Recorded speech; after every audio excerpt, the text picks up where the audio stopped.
Hello YouTube and welcome to my channel eddieinreadingland. My name is Eddie and today I'm bringing you a video about the Lust card, my favorite card out of all of the tarots out there.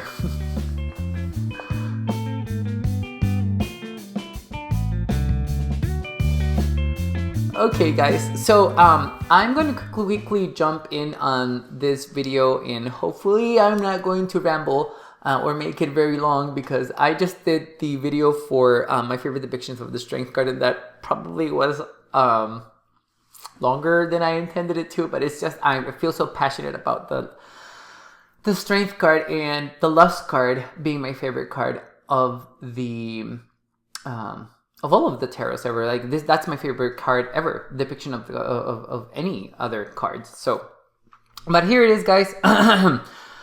Here is the Lust card by from the Tarot by Aleister Crowley and painted by Lady Frida Harris. So I am very well aware of the very controversial, infamous Aleister Crowley, but we're not going to talk about him a lot, or actually, hopefully not at all, other than that he prompted Lady Frida Harris to create an amazing piece of artwork on the Lust card that you guys are seeing over here. Yeah, he may not have been a very good person, or actually, he probably wasn't a very good person, period. But he did manage to create an amazing tarot, so can we separate the work from the artist? Can we separate the work from the artist? Some of us can, some of us can't. I know that I failed to do that a lot. But as in any case, Lust. So, a couple of things about the Lust card that I wanted to say. It is my favorite tarot card. The Tot Tarot was the first tarot that I got. It was actually gifted by, to me by my mom, and this is not the original tarot that I have. The original tarot has the bigger image, and I was going to use it for this video, but the card wasn't as beautiful as this one, so I decided to go with this one because it's still the same image, but this one is cleaner and it's just better looking. The Lust card is my favorite card because there's a way that Crowley wrote about the Lust card on the Book of Tot. By the way, guys, it's here, and for this video I did reread the section on Babylon that Crowley wrote down for the Lust card, and I also read Gerd Siegler's Tarot Mirror of the Soul, a handbook for the Tot Tarot. I also read his interpretation and his description of the Strength card, the Lust card, and I also reread the entry on Integral Tarot by Suzanne Wagner. I know that oh God, Milo Duquette, John Milo Duquette. I always forget his name. I did read his take on the Tot Tarot, but it didn't resonate with me, so I didn't keep the book. But I did reread the entries for the Lust card on those 3 books that I just showed you guys, and I'm gonna put them in the description below as well. Just so that you know that I did a lot of research. I have done a lot of research on the Lust card and worked a lot with the Lust card throughout the years, and it just keeps me. Okay, so one of the reasons why I like the Strength card, the Lust card as my favorite is there's this vibration or this pulsing energy that I feel coming from the card, from the imagery in the card, that it's magnetic, it's alluring, it makes me want to be here. I equate the Lust card in and also the strength card as well, with this sort of orange with a yellow bias. That is the color that I like for the strength or the lust card in this case. That's just, it is the perfect color to represent lust or strength, in my opinion. I just like the vibrancy. I like the energy, the warmth, the lust, the lustiness, the openness, the vulnerability that I equate with the lust card in that color. So this is a beautiful representation that is also very surreal, and I talked about that on my last video on one of the cards. I like this, how surreal this imagery is. Lady Frida Harris did an amazing job with with the whole tarot, but the lust card, oh god, it's so immersed in this exuding of energy, of passion, of sexuality, of sensuality. It really resonates with me. I think it was because I came out when I was 16, and I was having a little bit of a hard time with my sexuality. Not a lot of a hard time, but reading about what Crowley wrote about the lust card, and also what other authors were saying about the lust card. Oh, by the way, these are not the only 3 books that I've read on the Tot Tarot. It's just the 3 books that I like for the Tot Tarot. But I think what really, really resonates with me in the lust card is my acceptance of my sexuality. It gave me the energy. It gave me the acceptance of coming to terms with my sexuality, and it's just so good. Even though we're seeing a woman here, this is not a man, and obviously she's not a man, but so. One of the things in the Tot Tarot that Crowley says about Babylon, and I'm looking at the, I have my notes over here, guys, because I always have notes. He calls the lust card Babylon, or Babylon of the mother of abominations. And there's a quote that really resonates with me, and I wish I would learn it by heart, but it's just so, it's long, and it's a little bit different from regular English. But it says, "Glory unto the scarlet woman, Babylon, the mother of abominations, that rideth upon the beast. For she hath spilt their blood in every corner of the earth, and lo, she hath mingled it in the cup of her whoredom." Crowley also goes on to say that she's supposed to be the Grail, and especially actually the Grail that it's carried by the chariot on the Trump number 7. But Babylon being the Grail, she's also the blood, she's also the life. I like how Crowley exalted the whore or the prostitute imagery or archetype in this card. I really, really like that.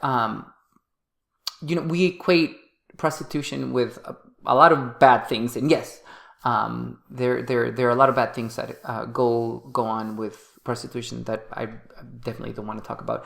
But this sort of release of the of your sexuality, having multiple sexual partners, it's very much alluded to in the lust card.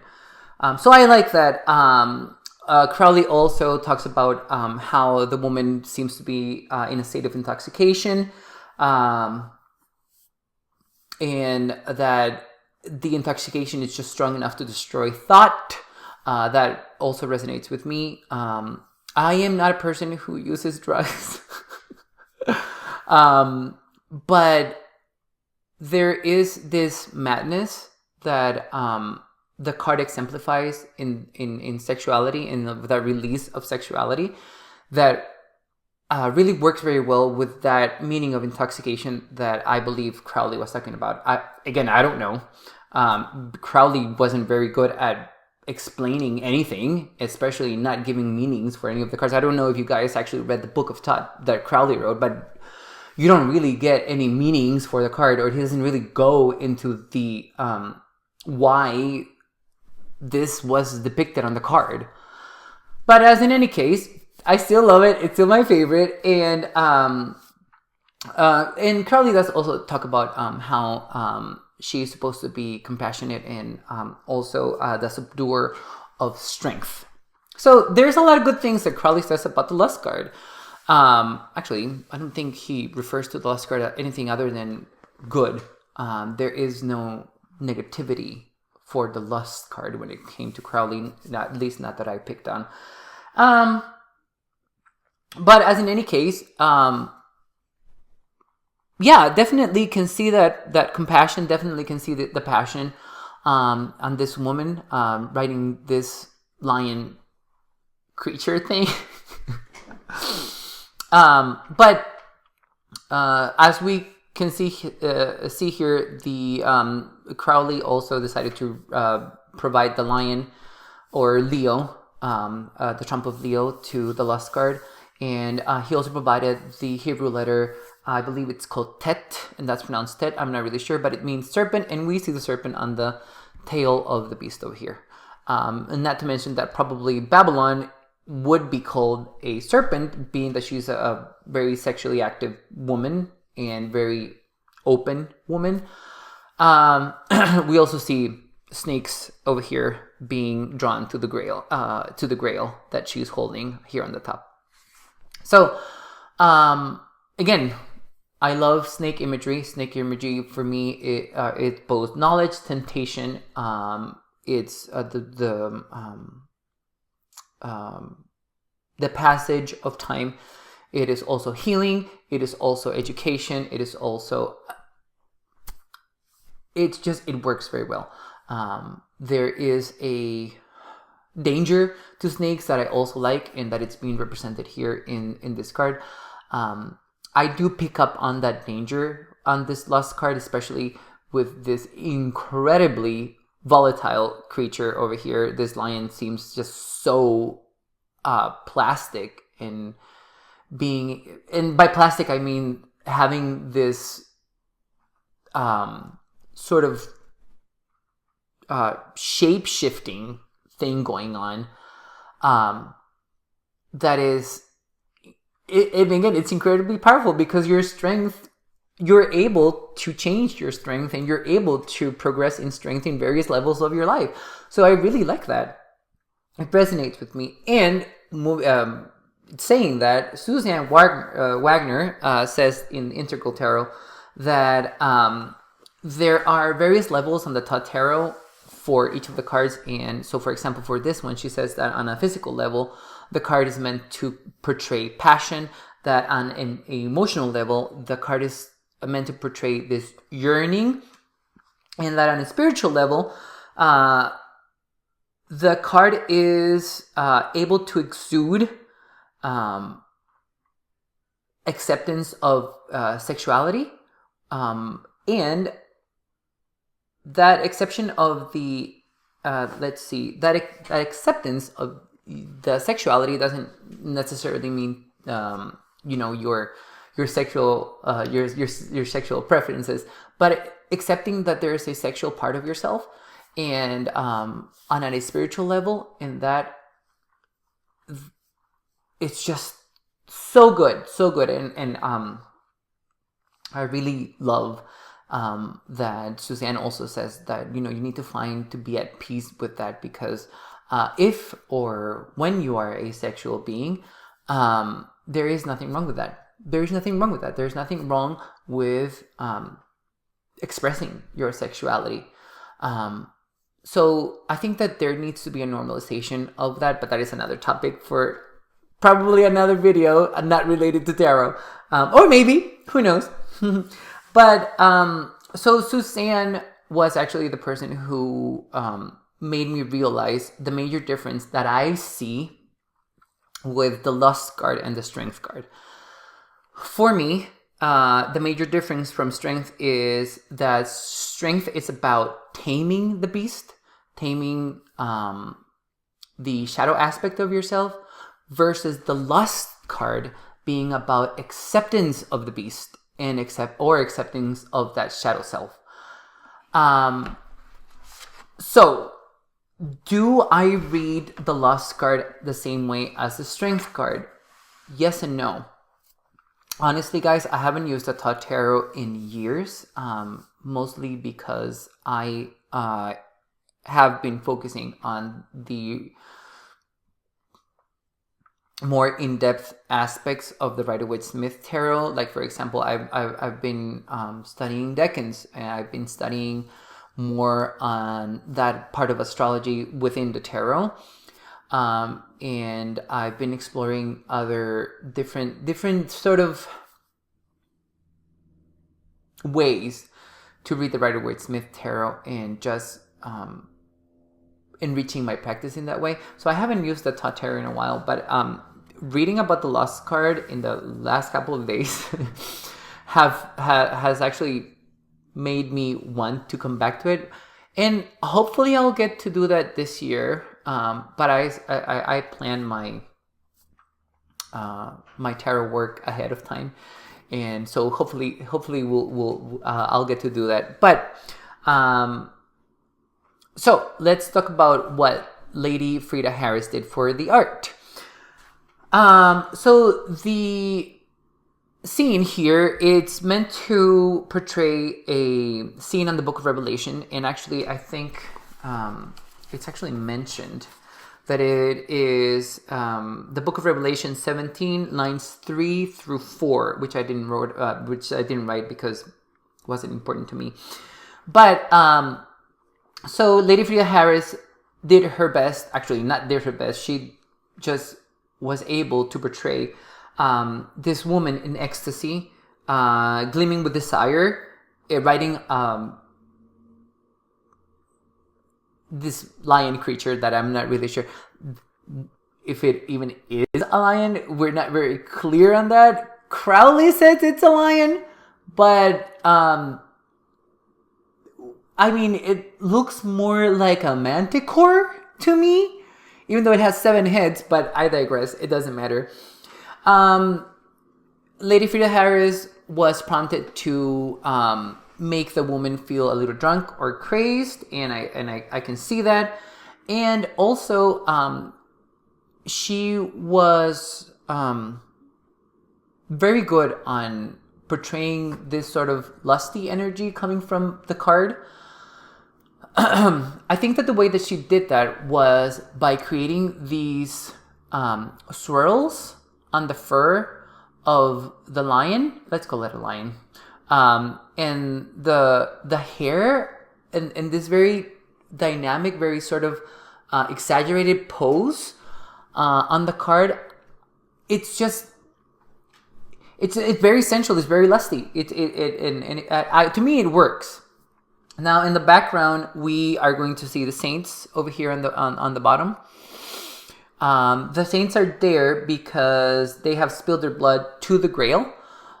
So that's why we see them down here as if they were dead or about to die. And that's why we see this incredible red pulsating urn at the top with the Grail having absorbed the blood. Now there are supposed to be 7 heads on the lion. And actually there are 7 heads, but they're meant to represent a saint, an angel, a brave man, an adulteress, a poet, a forest god, or maybe Pan, and the lion snake. I read somewhere, but I cannot find the source, and it might have been Milo, but they were also meant to represent the 7 deadly sins, but I cannot be 100% sure of that.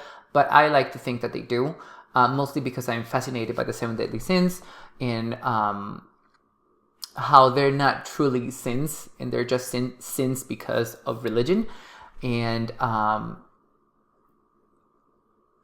there's this whole discussion, and there's this whole very much elaborate belief about sin that is not in alignment with my beliefs. Let's say that. But I do see the 7 deadly sins on the heads of the lion. It resonates well with me. The other thing is that the reins, these very taut, very straight reins on the lion, which are actually not meant to tame the lion, but actually are meant to have Babylon ride the lion, or making it easier for her to ride the lion, is also a very sexual, very much innuendo going into the card that we are able to see, or I'm able to perceive at least. And again, this may or may not have been what Lady Frida Harris was trying to portray, but I mean, having read so much about the Lust card, I can definitely see a lot of this. I also provide a lot of symbolism on the Lust card that wasn't talked about at all. Like, for example, the me equating this orange with the yellow bias to the Strength card. There's never a talk about why the color is, but it works for me for Lust, and I like it. The other thing that I wanted to let you know, guys, is that I remember this. That's why I wrote it down, but I don't remember from where, and I wasn't able to find the source as well. But even after so long ago, I remember the quote, and it goes something like, just like energy, sexuality does not appear itself, but is a form of strength. It just sounds so much like Jung, and I want to say that Jung said that, but Jung never referred to the tarot, really. Even though his whole thing with archetypes and was very much in line with how we read tarot. These are archetypes. This is the whore. This is supposed to be the sexual woman, the woman who is open and vulnerable and unafraid to express her sexuality. So that also very much resonates with me. The other thing that I wanted to mention that Crowley did was that he did place the Lust card between Chesed and Gibora, and it shows horizontal on the Tree of Life. Mostly probably because of the strength that comes from wisdom. I am not 100% sure that that's right, but I will have to agree that there is wisdom in strength, and there is strength in knowing yourself and accepting yourself. So I think that he did a really good job placing the Lust card there. Where I don't really much resonate with Crowley is the placement of the numerology. The Lust card is number 11 on the Taut Tarot versus being number 8 on the Rider-Waite-Smith. I like more that order because it feels better to me. And the story from the story of the Strength card being on the 8th position versus on the 11th position resonates better with me. Now, is that right or wrong? Probably not. It just is. But yeah, the Lust card is very important to me. It allows me the freedom to express my sexuality. It allows me my freedom to accept myself and work through the parts that are in shadow with myself. And I say it allows myself, but I think I allow myself through this Lust card to do all of those things. I'm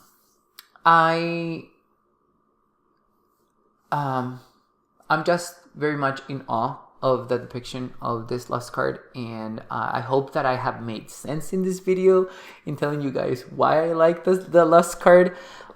It may be more of an essay than why I like the lust card. But yeah, guys, this is my favorite depiction of any card ever. It works for me. I wish so much that a mass market print this big over here, like the one that's on the background over here. This is a very big frame, guys. I wish that I would have one that big depicting the lust card.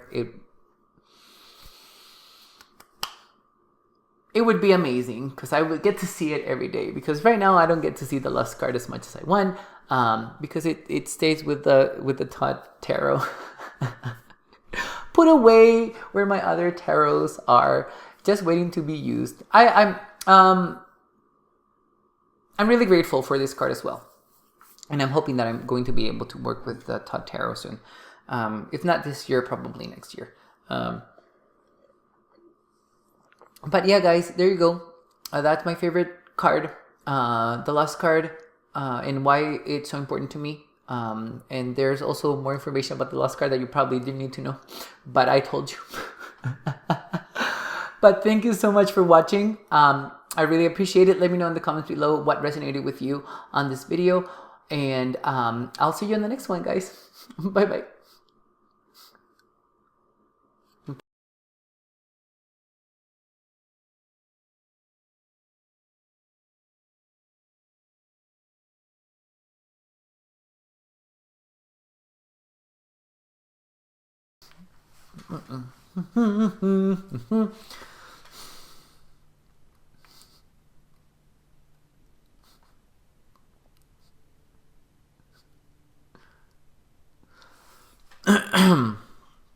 Hopefully that's good for my husband. It doesn't really matter what you use, husband.